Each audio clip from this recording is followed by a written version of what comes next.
20 lakh రూపీస్కి home loan తీసుకుంటే మీరు 17,300 రూపీస్ ఈఎంఐ పే చేయాలి. 40 lakh రూపీస్కి అయితే 34,600, 60 lakh రూపీస్కి అయితే 51,900 అండ్ 1 crore రూపీస్ హోమ్ లోన్కి మీరు 86,500 రూపీస్ మంత్లీ ఈఎంఐ పే చేయాలి. నేను రేట్ ఆఫ్ ఇంట్రెస్ట్ ఇక్కడ 8.5% తీసుకున్నా అండ్ టెన్యూర్ 20 years తీసుకున్నా. Banks usually 75 to 90% of the property వాల్యూని ఫైనాన్స్ చేస్తాయి. సో డౌన్ పేమెంట్ కింద మీ దగ్గర already 10 to 25% of the property value రెడీగా ఉండాలి. హోమ్ లోన్ తీసుకోవడానికి కావాల్సిన డాక్యుమెంట్స్ వచ్చేసి pan card, Aadhaar card, pay slips, bank statement 6 to 12 months, employment proof and property documents. Home loan అనేది మీ ఇన్కమ్ బేస్ మీద మాత్రమే ఇవ్వరు. బ్యాంక్స్ మీ ప్రాపర్టీని వెరిఫై చేస్తారు, ప్రాపర్టీ యొక్క లీగల్ డాక్యుమెంట్స్ చెక్ చేస్తారు అండ్ ఓనర్షిప్ని కూడా వెరిఫై చేస్తారు.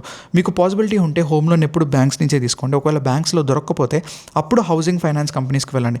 ఒకవేళ ఇక్కడ కూడా దొరకకపోతే అప్పుడు బిల్డర్ టైప్ ఏజెన్సీస్కి రీచ్ అవుట్ అవ్వండి.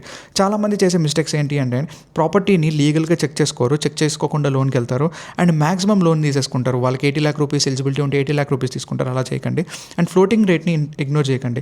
ఒకవేళ ఆర్బీఐ కనుక రిపో రేట్ తగ్గిస్తే, ఒకవేళ మీ రేట్ ఆఫ్ ఇంట్రెస్ట్ అనేది ఫిక్స్డ్లో ఉంటే కనుక మీ ఈఎంఐ అనేది కాన్స్టెంట్గా ఉండిపోతుంది, తగ్గదు.